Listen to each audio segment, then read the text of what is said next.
Então, pessoal, dando continuidade ao que nós estamos falando, que são os sistemas de controle social usando a tecnologia. Nós paramos aqui, eu anotei que a gente terminou aqui na inclusão digital, obviamente a gente avançou um pouquinho, mas vamos retomar para que tenha uma sequência lógica. Né? Então vamos iniciar aqui no slide atual. Então, pessoal, uma das coisas que nos leva a ter o controle social, assim como a gente mostrou, aquela tecnologia ainda no cartão perfurado utilizado pela Alemanha nazista para controlar a sociedade alemã, né? Obviamente que não foi só isso. Se a gente for olhar, eles controlaram todas as notícias de rádio e jornal. Por quê? Porque lá na década de 30 era o que tu tinha disponível. Então, o jornal tinha uma altíssima credibilidade, o jornal impresso e o que se falava no rádio, certo? Tanto é que isso, aqui no Brasil, chegou um momento que o governo brasileiro, principalmente aqui em Santa Catarina, Paraná, Rio Grande do Sul e alguns locais em São Paulo, onde haviam muitos italianos e alemães, foi proibido que, se a pessoa não fosse natural brasileiro, ou seja, não fosse brasileiro nato, nascido no Brasil, não tinha direito a ter um rádio em casa, para não sintonizar e ouvir as notícias transmitidas tanto da Itália pela equipe do Mussolini, quanto da Alemanha pela equipe de Hitler. Né? Porque eles viram que eles lá faziam uma lavagem cerebral nas pessoas. Né? Não que isso não esteja acontecendo hoje em dia, né? Então tem toda uma briga, controla as mídias sociais, não controla, tem uma briga de gente que não acredita mais na TV aberta e nos meios de comunicação tradicional, então está uma parafernália, isso ainda não está bem regulamentado, né? E realmente já foi verificado que você pode fazer a matéria dando a sua opinião e ela ser muito tendenciosa. Bom, para vocês terem uma noção, o meu avô, ele falava italiano, obviamente, veio de rodeio e os soldados do batalhão de Lages apontaram as armas para ele e já iam tirando o rádio. Então ele disse, não, mas eu nasci no Brasil. Ele disse, então prove. Aí ele mandou uma menina que trabalhava com eles, que estava cuidando da filhinha mais velha, que era minha tia, e lá abriu um baú, né, porque justamente eles estavam com medo que se fosse ele pudesse pegar alguma arma, alguma coisa assim. E aí, com base na certidão de nascimento dele, que ele tinha nascido nos anos 1903, aqui em Rodeio, o rádio foi permitido, mas os caras já tinham tirado, inclusive, o rádio de cima da prateleira lá. A minha avó, a esposa dele, acabou tomando óleo porque ela não falava nenhuma frase em português. Não nesse dia do rádio, mas porque ela foi na vendinha lá comprar uns produtos, falou em italiano, o soldado estava lá, fala português, não falou, tomou óleo de rícino, junto com mais umas 5, 6 pessoas que lá estavam, e foram obrigados a correr em círculo até que o óleo fez eles terem uma dor de barriga e com as calças cheias, né, do que vocês imaginam que sai numa dor de barriga, ela teve que ir para casa. Né? Ela não ensinou nenhum dos filhos. Eu aprendi um pouquinho do italiano do Vêneto, quando ela, em 1986, perguntou, tá, Fábio, agora quem é que é o presidente? Eu disse, o Sarney agora. Ah, então eu posso falar italiano, não vou ser mais presa. Né? E aí eu aprendi, levava ela com meu fusquinha até a casa da vizinha e escutava as duas falando em italiano e aprendi várias palavras. Inclusive uma que é muito estranha em português, que é o verbo precisar em italiano. E o verbo besonir, que é o precisar, em italiano na primeira pessoa, eu preciso, fica io bisogno. Né? E bisogno aqui é uma outra coisa, é uma gíria aqui do português por conta disso. Bom, mas pessoal, como é que eles controlam hoje a sociedade? Por meio de sistemas. Como, professor? Então vamos a um conceito básico. Sistema é um conjunto de elementos que interagem para a realização de uma série de objetivos de modo organizado e coordenado. Bom, sistemas mais simples. Um automóvel. O objetivo transportar passageiros e carga. Subsistemas, motor, caixa de marcha e tal. Computador, armazenar e processar dados. Subsistemas, teclado, vídeo, CPU, né, num conceito mais amplo, não só o processador, mas memória, tudo que tem lá dentro do que nós chamamos de CPU, onde tem a CPU dentro. Né? Então, os sistemas, eles têm desde as atividades básicas e simples, entrada, processamento e saída. No caso da indústria, é a entrada de matéria-prima, processo industrial e você tem um produto acabado. A realimentação dessa saída por avaliações, o tal do feedback. Né? Então, o controle e monitoramento do que fazer com os produtos é pelo feedback. E como é que funciona para nós nos sistemas de informática? Simples. Eu tenho uma entrada, né, que é o input, um processamento que é o throughput e uma saída que é o output com realimentação em tempo real, chamado feedback. Então, os famosos sistemas. Olha aqui, a bicicleta. Né? Entrada, armação, componentes, sai uma bicicleta com pintura, soldagem, etc. e tal. Tem a bicicletinha acabada. Universidade, aquisição de conhecimento. Onde vocês estão agora? Entradas, estudantes, professores, administradores, livros, equipamentos. Se realiza ensino, pesquisa e extensão. Saída, estudantes, cultos, pesquisas significativas e serviços à comunidade por meio da extensão. Saúde, serviços de saúde de alta qualidade, medicamentos e enfermeiras, pacientes e equipamentos, diagnósticos e cirurgia, medicamentos e exames e pacientes saudáveis e serviços à comunidade. Né? Então, exemplos de sistema. E o que é o sistema de informação? É um conjunto de partes coordenadas que buscam prover à empresa, né, ou organização de modo geral, o objetivo de ter informações para melhoria no processo decisório. Então, o O'Brien, que é uma das pessoas que é estudiosa nessa área, diz que sistemas de informação é um conjunto organizado de pessoas, hardware e software, né? Então, em inglês ficaria peopleware, hardware e software, né? Redes de comunicação e recursos de dados que coletem, transformam e disseminam informação dentro da organização. Aqui, essa é a tríade convencional, né? Pessoa, organização e tecnologia. Outras disciplinas, como gestão de TI, gestão de projetos, vão usar essa mesma matriz aqui. Tá? E os sistemas de informação, eles se realimentam e interagem diretamente com outros, e essa informação gerada gera processo decisório. A organização, ela é composta de unidades que exercem diferentes funções, como vendas, produção, educação, e a parte de tecnologia é o meio. Graças à tecnologia, na pandemia de 2020, com o Covid, que foi identificado em 2019, por isso que ele chama Covid-19, a pandemia 2020, se não fosse a tecnologia, o mundo literalmente teria parado. Ou seja, aqui mesmo no Instituto, em 45 dias para preparar outros professores e mais outras atividades que foram realizadas de formação e capacitação, todos os professores passaram a lecionar. Então hoje, quando que a gente pode usar? Quando tiver uma enchente, a gente pode usar atividade remota. E a atividade remota, ou EAD, como nós estamos aqui usando o Google Meeting, é uma ferramenta fantástica para isso. Ah, mas tem o Teams da Microsoft, tem o Zoom, todos eles estão na mesma linha, tá? Então, o que acontece? Nós temos os sistemas de informação. Como na aula passada eu coloquei, inicialmente os sistemas de informação começaram manual, com o quê? Com livros, onde eram registradas entradas, saídas, o que era comprado, o que era vendido, o que era comprado, feito produção e entregue. Por que o ministro da Fazenda, eu já expliquei, chama ministro da Fazenda se ele cuida da economia, né? Mas a economia da época da era feudal era o quê? Produção de alimentos. Né? Não era todo mundo que conseguia ter uma mina de carvão, uma mina de prata ou uma mina de ouro.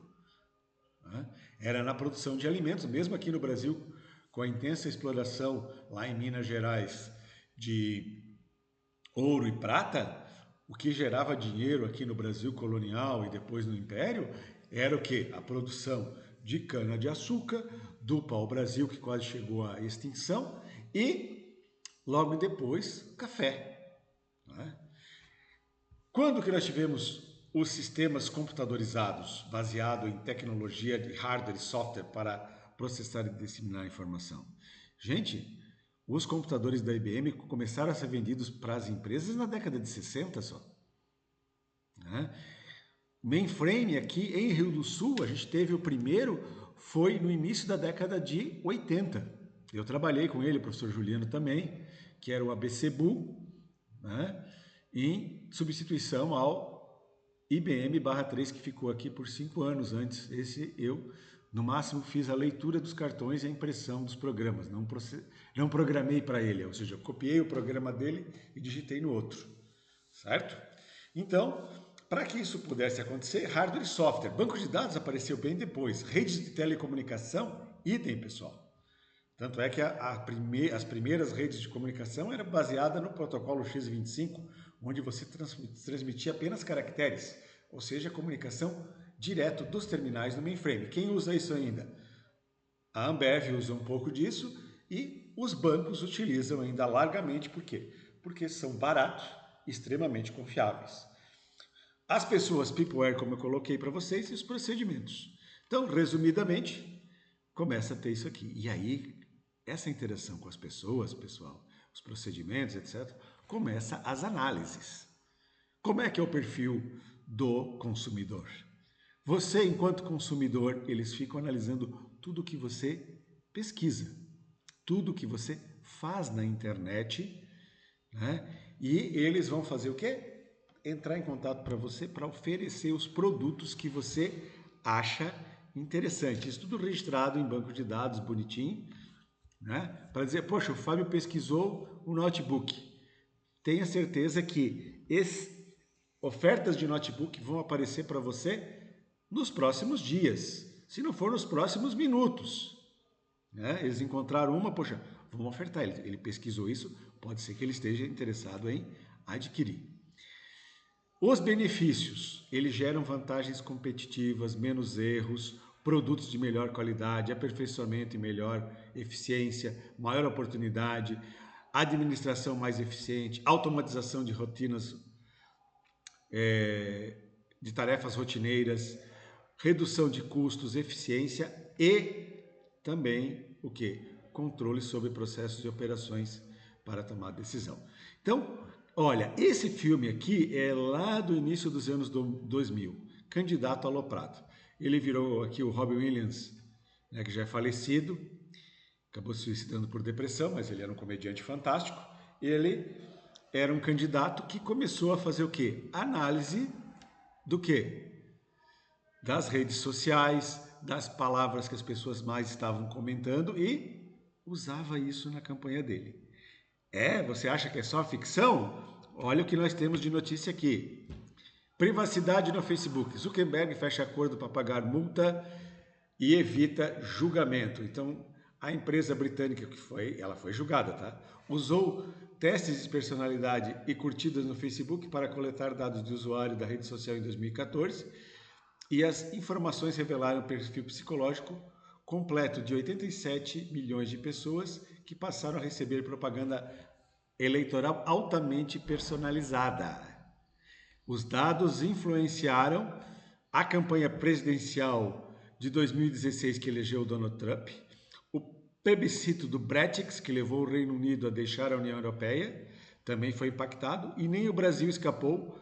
Mais de 443 mil usuários brasileiros foram analisados, gente. Tá?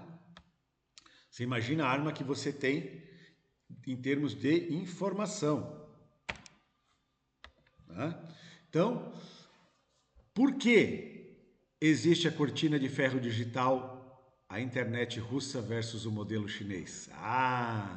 Então, apesar de criar dificuldades para as mídias do Ocidente, especialistas acreditam que a Rússia ainda não possui tecnologia suficiente para criar um ambiente digital totalmente isolado, como a China tem.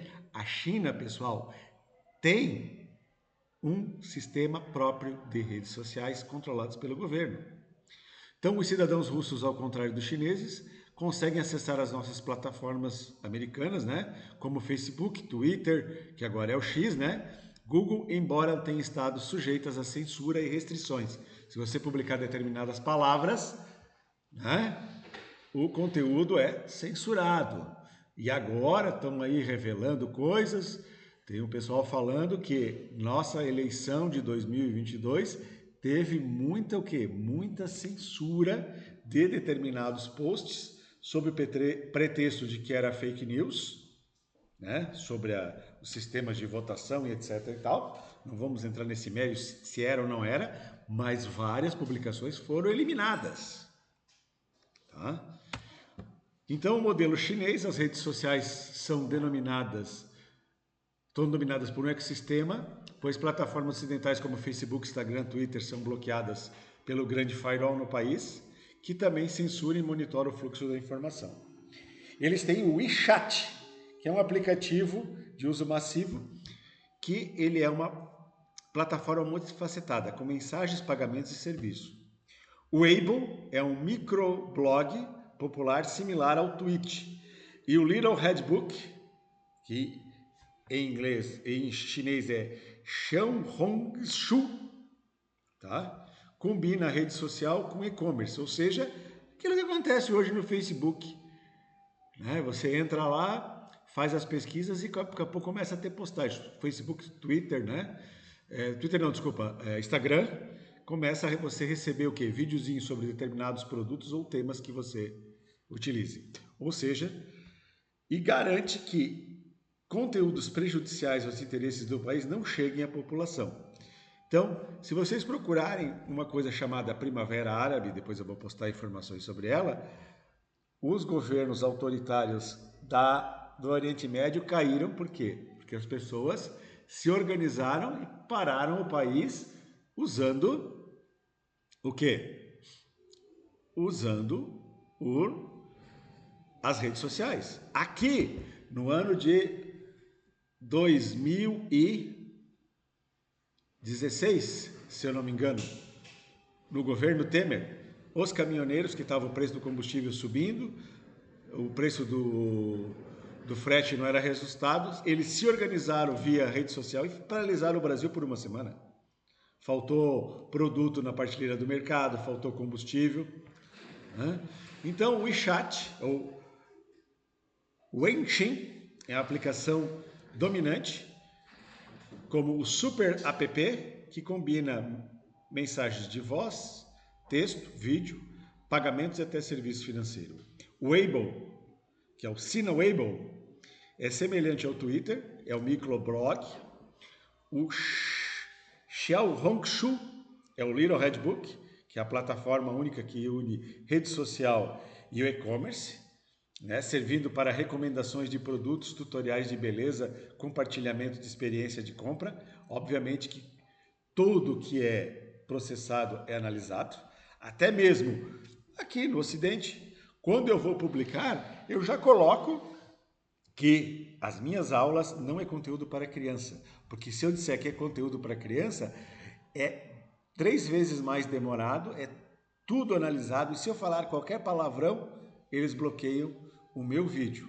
Né? Então, coisas no YouTube não podem ter coisas que não sejam apropriadas se você disser para crianças.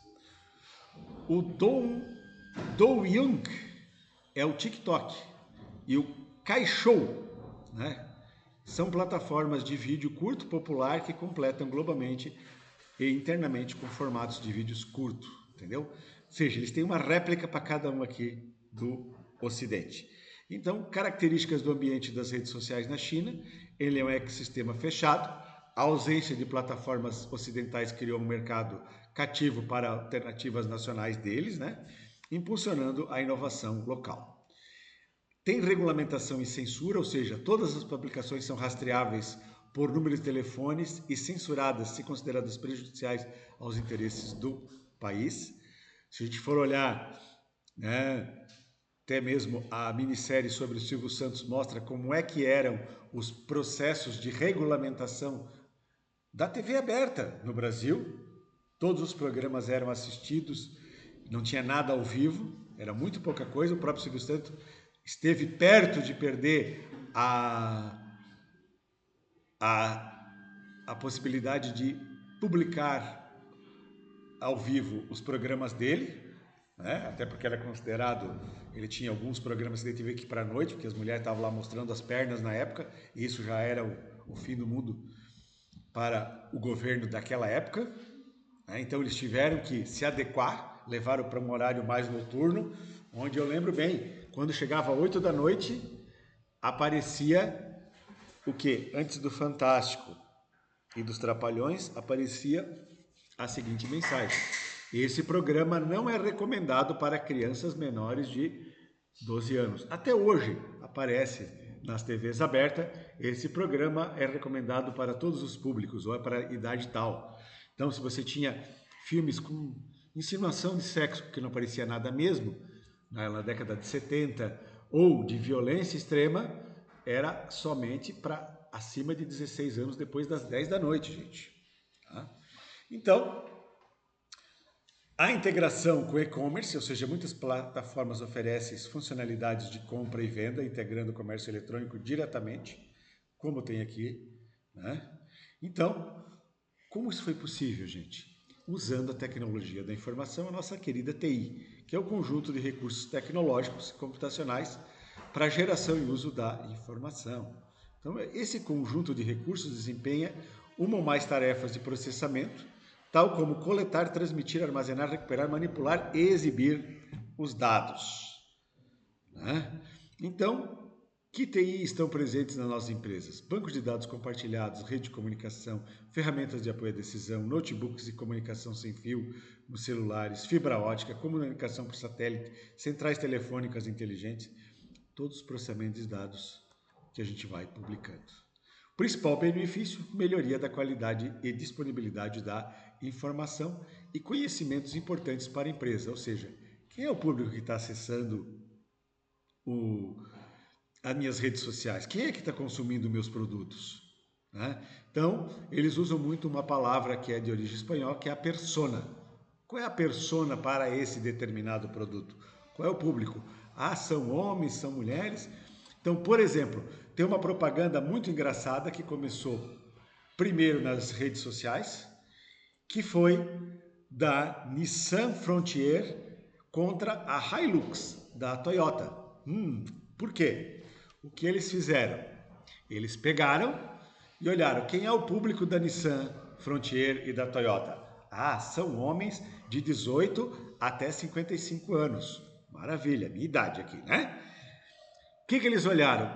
O que o pessoal não gostava? Relacionaram lá. Ah, na nossa época os meninos não gostavam do Menudo, não gostavam do meu pequeno pônei, não gostavam de vários dos meus ursinhos carinhosos, tal, coisas de menininha que a gente chamava na época, tá? Para tirar sarro da Toyota Hilux, mostraram uma Toyota Hilux entalada num brejo, né, sem mostrar que era uma Hilux, mas tu via pelo formato, só não mostraram o símbolo. E o cara abre o capô, quem saiu lá de dentro? My Little Pony, cantando, né? Odeio barro, odeio lama, vou atolar. Lá, lá, lá, não vou sair desse lugar. Lá, lá, lá, lá, lá, lá, lá, né? E logo em seguida, meu filho, que era pequenininho, assistiu junto comigo isso ali. E tinha assim, a maldição do pônei maldito. Certo? Ah, ficava na tua cabeça aquela música. Eles largaram 15 dias antes de sair na televisão e já tinha viralizado a coisa. E aí a solução para os pôneis malditos era a Nissan Frontier. Olha só. Né? Então, usaram toda uma estratégia de marketing com coleta de informações, né, e publicações que viralizaram na internet. Tá? Então, a tecnologia aperfeiçoa ou adiciona eficiência a uma tarefa e ela facilita. Ela é um componente, ela não cria diretamente satisfação. Ela o quê? Monitora, gente. Monitora a satisfação. Hoje, qualquer tipo de atendimento, eles te pedem para dar o quê? 5 estrelinhas. Opa! O que é 5 estrelinhas? É a tabela Likert. Uma estrelinha é muito insatisfeito. 2 estrelinhas é insatisfeito. 3 estrelinhas é bom ou neutro. 4 estrelinhas é muito satisfeito. E 5 estrelinhas é extremamente satisfeito. Então, isso tudo ajuda no processo de tomada de decisão. Então, que é um problema? Uma questão a ser resolvida. Então, por exemplo, as vendas estão baixas, lucros menores, o desempenho dos competidores está melhor. O que eu faço? Eu trabalho para coletar informações sobre os meus clientes, a experiência que eles estão tendo com os meus produtos, certo? Ah, professor, e como é que fica produtos de compra que você compra no mercado, na farmácia? Por exemplo, vocês lembram a P&G, a própria Coca-Cola também, o que faz? Fazem promoções, você tem que dar o código de barra daquele produto para concorrer a uma determinada produção. O que acontece? Tá lá com o teu perfil do Facebook, do Instagram ou do próprio WhatsApp. Porque é tudo integrado. A Meta integra tudo. E aí ele vai saber o que? Ah, o Fábio mandou aqui, ó, Gillette. Qual é o tipo de Gillette que o Fábio está utilizando? Qual é a pasta de dente que o Fábio está utilizando? Qual é o sabão em pó? Qual é o conjunto de outros produtos que a P&G controla, todas essas marcas? E aí ele sabe o que? O perfil de compra do Fábio. Olha só. E aí, em vez de quando vem assim, avalie como está a sua Gillette para Astrobarba. Né? O que acontece? Você realimenta pelo número de estrelinhas e pelos comentários. Sempre que tiver um comentário, eles analisam. O que eles fazem? Fazem análise textual, não é uma pessoa. São softwares que analisam e mostram se está falando bem, se está falando mal, se tem dicas de como melhorar. Né? Então, uma vez eu reclamei que a Presto Barba ela estava com aquela parte ali que não é para arranhar o teu rosto, assim, uma parte, ela estava soltando. Tá? Tu acredita que eu recebi de volta um retorno, mas isso já fazem que, uns 10, 12 anos, um retorno dizendo que a equipe estaria trabalhando na melhoria da qualidade do produto. E realmente depois melhorou bastante. Então, a empresa usa uma maioria de combinações, ou seja, a reativa deu um problema com o produto, como que eu vou solucionar? Né? Então, esperar uma peça ou equipamento industrial apresente problema. A proativa, solucionar os problemas em potencial antes que eles se tornem sério. Então, faz vistoria, faz análise junto aos clientes. E aí você tem que usar o quê? A teoria da decisão. O Herbert Simon, ele mostrou que a teoria comportamental da administração é organização em sistemas decisórios, em que a pessoa participa racional e conscientemente escolhendo na tomada de decisão. Como que isso é utilizado? É um processo de análise e escolha entre várias alternativas disponíveis. Né? Então, você começa aqui embaixo no monitoramento, a implementação, a escolha, o projeto, usando o que? Inteligência de negócio. Que todos os sistemas ERP têm integrado agora o tal do Business Intelligence e agora nós estamos na era de usar o passo seguinte, é o Business Intelligence, que é a inteligência de negócio, a inteligência artificial para solucionar problemas. Bom, pessoal, a tecnologia nos permite também o teletrabalho. Tá? Nós conhecemos como trabalho remoto. Mas o teletrabalho é a prestação de serviços fora das dependências do empregador, utilizando tecnologia da informação e comunicação, as TICs, com os mesmos direitos e deveres do trabalho presencial.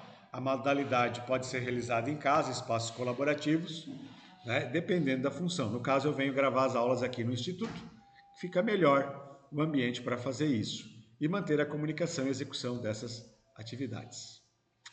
Então, é ou não é teletrabalho? Então, segundo o artigo 75 da CLT, o trabalho for prestado fora das dependências do empregador, houver o uso de tecnologias e recursos online, for considerado operação externa, não houver uso de recursos aqui, esse aqui não é teletrabalho, esse aqui é teletrabalho. Tribunal Superior do Trabalho do Brasil, tá? Então, o teletrabalho tem que ser prestado fora das dependências da empresa, houver uso de tecnologia online. Se não atender esses dois aqui, não é. Beleza? Então, olha só. Home Office, 150 vagas para teletrabalho. O que está mais em alta agora? Analista de dados júnior. Tá liberado na Localiza. Por quê que eles querem analista de dados? Para fazer exatamente essa análise de quem procura a Localiza para alocar veículos. Eles querem pessoal com inteligência na área de TI para procurar padrões e colocar como é que deveria ser os serviços da Localiza. Olha só, né? Imagina tu ter várias vagas dessas disponíveis aí. O EAD, o e-learning, tá? O mundo inteiro utiliza. E até o Instituto, que é muito conservador, né? Claro que ele não nos permite fazer mais que 20% da nossa carga horária, sendo que o MEC permite para qualquer faculdade fazer 40% da carga horária. Essa disciplina aqui, ó, Ciência, Tecnologia e Sociedade, 30 horas, modalidade à distância. Está aqui o conteúdo e nós estamos publicando através do nosso EAD do Instituto, que está onde? Está lá no campus Camboriú. Por que eles escolheram o campus Camboriú e não a reitoria? Porque tinha que ser um campus que tivesse professores, lá está o nosso mestrado na área de educação e, obviamente, se a reitoria que tem problemas de enchente parar, eu não posso parar o EAD. O campus Camboriú não para tão facilmente, porque ele está num lugar mais elevado e a TI, então, funciona mais fácil. Então, pessoal, encerramos essa aula de hoje. Logo eu já vou disponibilizar para vocês e vou ficar um tempinho para fazer o atendimento.